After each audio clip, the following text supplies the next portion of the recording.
Son fiancé l'impose d'aller vivre chez sa grande sœur à lui, avant de la faire venir en Europe.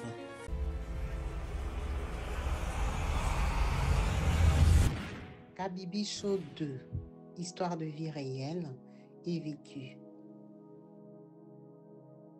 Bonjour et bienvenue sur ma chaîne YouTube Kabibi Show 2. Ici, on parle des histoires réelles et vécues. Si c'est la première fois que tu tombes sur une de mes vidéos, n'hésite pas à rejoindre la chaîne en t'abonnant et surtout à cliquer sur la cloche de notification pour être au courant des vidéos que je partage. Aujourd'hui, je vous emmène avec moi au Congo démocratique dans la ville de Kinshasa, où on va parler de cette histoire qui arrive à Lydia, cette compatriote congolaise qui est dépassée et qui ne sait pas sur quel pied danser. Lydia est une jeune femme née et grandie au Congo démocratique qui a aujourd'hui 34 ans. Elle a évolué dans plusieurs quartiers, comme elle dit, elle ne peut pas se définir. Elle a habité chez ses différentes grandes sœurs et oncles et tantes. Elle a habité à Yolo, elle a habité à Matonge, mais sinon chez eux c'est à Kasavubu. Après avoir obtenu son baccalauréat, elle a donc décidé de retourner chez ses parents à Kasavubu, qui est un grand quartier populaire à Kinshasa, où elle se sent très bien. Elle est donc restée chez eux, elle a commencé à se débrouiller, à trouver un emploi. Elle a vraiment tâtonné, touché un peu à tout, jusqu'à il y a 2 ans. Quand elle a finalement trouvé l'emploi où elle est en ce moment, elle travaille dans une boutique. Alors, elle ne peut pas définir ça comme une boutique cosmétique ou d'habillement. C'est une boutique qui vend un peu de tout. C'est chez une jeune femme qui voyage, qui essaie d'approvisionner sa boutique comme elle peut. Quand elle a des mèches, elle met. Quand il y a des chaussures, en tout cas, ils vendent un peu de tout. Elle s'entend super bien. Elle a 34 ans aujourd'hui. Donc, Lydia est dans un groupe WhatsApp organisé par un pasteur qui est en Allemagne. Dans ce groupe WhatsApp, elle dit, elle a enregistré tous les noms des garçons qui sont en Europe parce qu'elle se cherche. Effectivement, elle cherche à venir en Europe, elle cherche à se marier. Aujourd'hui, elle a 34 ans, elle est éveillée. Elle entre dans tous les groupes intéressants. Elle dit qu'elle a beaucoup de numéros parce qu'elle les a pris dans des groupes. Mais elle, dans les groupes, elle cible que les numéros européens. Alors, quand elle les enregistre, elle peut voir les WhatsApp de ces personnes-là. Du coup, Lydia a vu le WhatsApp de l'anniversaire d'un garçon qui s'appelle Sédou. Quand elle voit des fêtes ou des choses comme ça, elle commente la personne. Elle dit très beau, élégant, des choses comme ça. Comme ça, elle peut situer la personne s'il est marié ou pas. Donc, elle a fait pareil avec Sédou. C'était son anniversaire. Il était entouré de différents amis, il rigolait, il faisait la fête en Europe. Donc, elle a commenté sa photo en lui disant « Joyeux anniversaire, beaucoup de bonheur et tout ça ». Il lui a répondu « C'est qui ?» Elle dit « C'est Lydia ». Il lui demande « On se connaît ?» Elle dit « Oui ». Il dit « Ah bon, où ça ?» Elle dit « Dans le groupe du pasteur X d'Allemagne ». Il dit « Ah d'accord, merci ma soeur ». Ça passe. Le lendemain, elle lui réécrit. Elle lui dit « Ma soeur ». C'est très gentil, mais toi, tu es frère de quelle église? Donc, elle relance la conversation parce qu'elle cherche à choper un benguiste, quelqu'un d'Europe. Le garçon répond. Il commence à échanger. Ce jour-là, il n'est pas très intéressé à discuter avec elle, mais elle force la main. Il laisse tomber. 2 jours après, elle lui souhaite bonne journée avec une petite vidéo TikTok. Il lui répond, tu habites où? Elle lui dit, mais je t'avais dit que je suis à Kin. Je suis au Congo, à Kinshasa. Il lui dit, tu fais quoi dans la vie? Il commence à échanger. Elle lui dit qu'elle travaille en magasin et tout ça et tout ça. Donc, ils discutent ces jours-là, tranquillement, sans embrouille. Ils sympathisent. En tout cas, elle dit qu'elle discute comme ça avec au moins 40 à 50 personnes. Elle essaye d'accrocher les gens, mais bon, jusqu'au jour où ça va donner. Avec Sédou, avec le temps, ça commençait à être positif. Ils ont bien échangé jusqu'au jour où ils se sont appelés. Ils ont discuté. Comme elle dit, elle fait sa voix sexy, oui, allô, et des choses comme ça au téléphone. Le garçon, il a été séduit. Ils ont échangé. Il a apprécié. Il a trouvé intelligente. Ils ont sympathisé en un mot. Ils ont parlé de leur vie privée. Elle lui a dit qu'elle n'avait personne, qu'elle a eu des aventures comme tout le monde, mais ça n'a pas donné. Mais seulement l'avantage, c'est qu'ils sont de la même tribu. Ils sont tous les deux Bakongo. Donc, le garçon, il est content de savoir que c'est une fille de chez eux, même si lui, il habite en Europe. Donc, tranquille, sans problème, il lui propose d'être avec lui après avoir discuté pendant 7 mois. Il lui dit, qu'est-ce que tu attends de moi? Est-ce que toi, tu peux être avec moi? Elle dit, oui. Il dit, moi, je suis très exigeant parce que j'ai été déçu. Ici, en Europe, j'ai 2 enfants avec une Congolaise de qui je me suis séparée.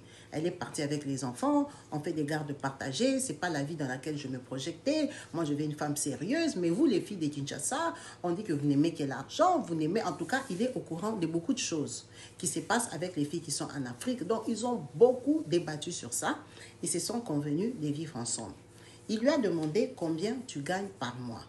Elle lui a dit que normalement, son salaire, c'est 400 $. Mais ça dépend, sa patronne, parfois, elle lui fait des petits cadeaux, elle lui donne parfois des pourboires, ça dépend des mois, si elle a voyagé, comment ça s'est passé. Mais sinon, son salaire de base, c'est 400 $.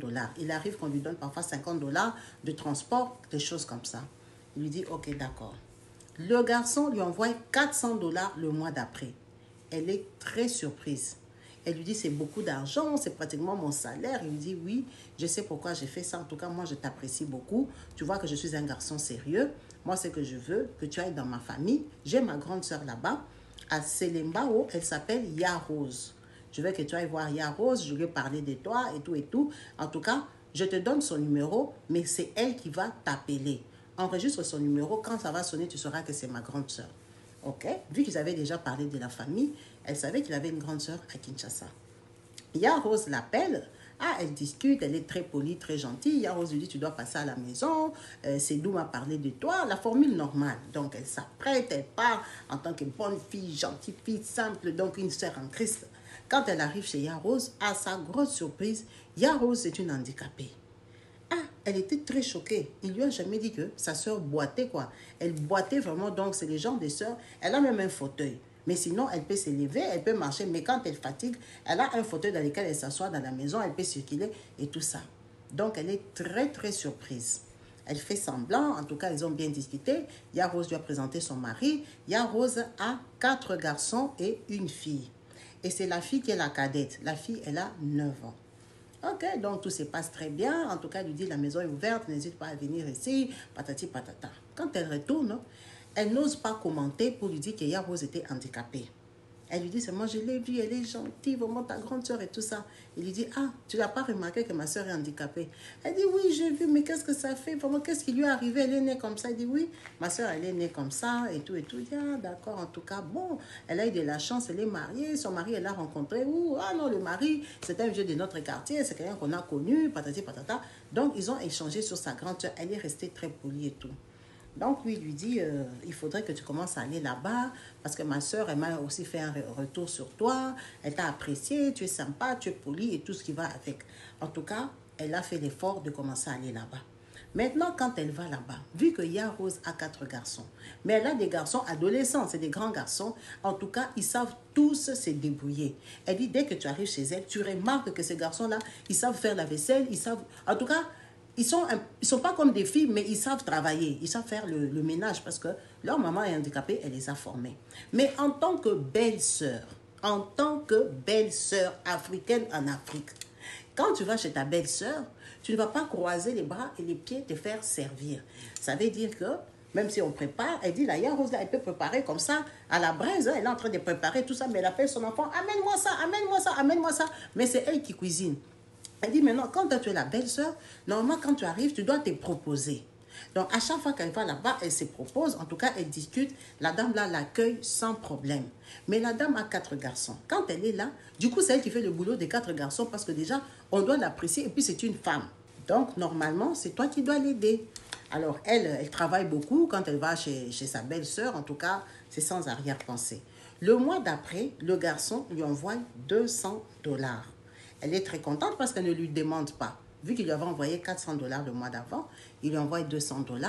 Il commence à discuter. En tout cas, il est partant. Il commence à lancer projet, mariage et tout. Elle lui dit, mais on ne va pas se voir. Il dit, moi, c'est compliqué que je vienne à Kinshasa parce qu'ici, en Europe, je suis réfugié d'asile, de politique. Donc, mes papiers ne me permettent pas de venir au Congo démocratique. Je peux aller en Zambie, au Congo-Brazzaville, tous les pays voisins, les pays limitrophes, mais je ne peux pas venir au Congo parce que je suis réfugié politique. Donc, elle ne comprend pas trop c'est quoi réfugié politique. Elle comprend que c'est un papier qui ne vient pas au Congo. Bref, il lui dit, mais par contre, l'avantage est que moi, si je viens t'épouser directement, tu auras les papiers. Je peux t'épouser à partir de Brazzaville et tout ça parce que moi, je ne peux pas venir au Congo.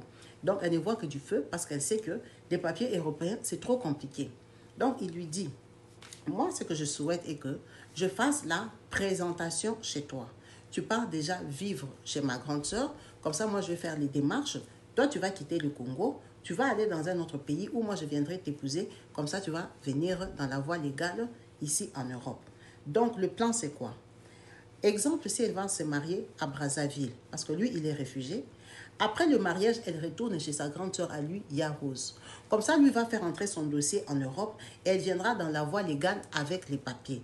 C'est un très bon plan parce que ça va la régulariser. Donc, elle accepte, mais elle lui dit pourquoi je dois aller habiter chez Yarose. Il lui dit parce que lui, il veut qu'elle arrête son boulot. Il n'est pas en sécurité de savoir qu'elle n'est jamais à la maison, même chez eux, elle est toujours dehors. Elle est dans un magasin où il y a des hommes et des femmes qui viennent, qui fréquentent le magasin. Donc, elle s'est fait draguer en longueur de journée. Lui, il est très sensible. Lui, vraiment, son ex-femme l'avait trompé. Il a des mauvais souvenirs. Il n'aime pas que sa femme aille dans un lieu qu'il ne maîtrise pas. C'est vrai qu'ils se sont connus sur les réseaux, mais il ne connaît pas la boutique. Malgré qu'elle filme la boutique, il ne connaît pas cette dame-là. Le lieu où se trouve la boutique, c'est un lieu public. Sûrement qu'on l'aime. Voilà, il lui a sorti tout ça. Il lui dit, moi, je préfère que tu aies habité chez ma soeur. Moi, je vais te donner les 400 euros. Tu as vu, je t'ai déjà donné 400 euros. C'était pour te tester, pour te montrer que moi, je n'ai qu'une parole. Moi, j'ai les moyens. Je peux te donner 400 euros tous les mois. Mais seulement, moi, si je te les donne, il faut que tu habites chez ma soeur. Au moins, je sais que je t'ai épousée. Tu es en sécurité chez ma grande soeur. Elle a dit, mais je ne te comprends pas. Pourquoi toi, tu veux me payer pour que moi j'habite chez toi? Il dit, non, je ne veux pas te payer. Je veux te prédoter. Donc, être officiellement ton fiancé, mais seulement tu pars vivre chez ma soeur en sécurité. Parce que toi, tu habites chez tes parents, ils sont âgés, tu sors, tu fais un peu ce que tu veux. Moi, au moins, ma soeur, elle va te préserver, elle va te protéger. Moi, c'est ce que je veux et j'attends de toi. Sur le coup, au téléphone, elle ne pouvait pas trop s'opposer. Elle ne pouvait pas montrer que moi, je ne veux pas et tout ça. Mais dans son cœur, elle ne veut pas. Donc, le garçon, elle lui dit, mais moi, si je dois aller chez ta soeur, tu dois me doter. Il dit, il ne peut pas la doter. Il ne va pas la doter parce que la dot coûte beaucoup plus cher. Lui, il préfère lui faire les démarches pour venir en Europe. Et puis, s'il lui doit voyager dans un autre pays, elle aussi, tout ça, c'est des frais. C'est beaucoup d'argent à mettre en jeu. Donc, aller encore payer des dots, ça sera trop d'argent. Mieux vaut qu'il fasse un geste officiel. Elle part vivre chez sa soeur et puis il lui envoie 400 euros jusqu'au jour où c'est qu'il va décider de venir l'épouser. Donc, ils en sont là, mais elle ne veut pas. Dans son cœur, elle ne veut pas parce que déjà sa soeur à lui habite à Selimbao. Elle estime que Selimbao, c'est un sous-quartier par rapport à Kasavubu. Elle a toutes ses amies là-bas. Elle dit, même dans mon pèlerinage, je n'ai jamais habité à Selimbao. J'ai habité à Yolo, j'ai habité à Lemba, j'ai habité dans d'autres communes. Je n'ai jamais habité là-bas. Moi, je ne me sens pas à l'aise là-bas. Et puis, c'est chez sa soeur. Et sa soeur n'a que des garçons. Sa soeur va me faire travailler en longueur de journée. Sa soeur est handicapée, donc elle a des mouvements limités. Ça va me... Non, elle dit, en tout cas, elle peut aller la voir, mais elle ne veut pas aller habiter là-bas à plein temps. Et puis, sa soeur à lui saura que lui envoie 400 euros. Donc, ça sera toujours des problèmes, des complications. On voudra lui faire payer des choses. En tout cas, elle a réfléchi très vite. Dans son cœur, elle n'est pas partante. Elle n'est pas partante, mais le garçon, c'est un garçon qui partage. C'est un garçon qui partage, c'est un garçon qui est en Europe, comme elle voulait. Malgré toutes les personnes avec qui elle passait sur les réseaux, elle n'a pas su choper quelqu'un. Elle n'a pas su trouver quelqu'un qui pouvait l'aimer, la stabiliser. En tout cas, elle partage son histoire avec stress. Elle partage son histoire parce que elle veut bien venir en Europe, elle veut bien vivre avec lui, mais la condition qu'il est en train de lui imposer, c'est plus fort qu'elle. Surtout qu'elle connaît la dame, elle n'a pas envie d'aller vivre là-bas. Alors vous, n'hésitez pas à laisser en commentaire. Si vous étiez dans ces cas-là, qu'auriez-vous fait? Qu'auriez-vous fait? Vous auriez serré les cœurs, aller habiter chez la grande sœur pour un moment, le temps qu'on organise le voyage, à savoir qu'un voyage comme ça peut prendre 1 an, ça peut prendre 2 ans, parce que le temps d'introduire les dossiers, c'est la préfecture qui décide.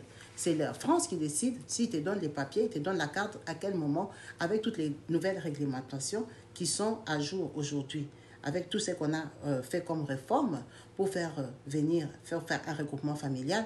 est-ce que ça va aller vite? Et elle, dans tout ça, elle va payer les pots cassés à vivre chez sa grande sœur. Et elle ne comprend pas pourquoi un homme peut te dire d'arrêter de travailler. Parce que le travail, ça prouve l'indépendance. En tout cas, c'est ça qu'elle est venue partager avec nous parce que ça lui prend la tête, ça la stresse, elle ne veut pas perdre sa relation. C'est une bonne occasion, ils s'entendent super bien, le gars prend soin d'elle, il lui a déjà donné de l'argent sans qu'elle lui demande.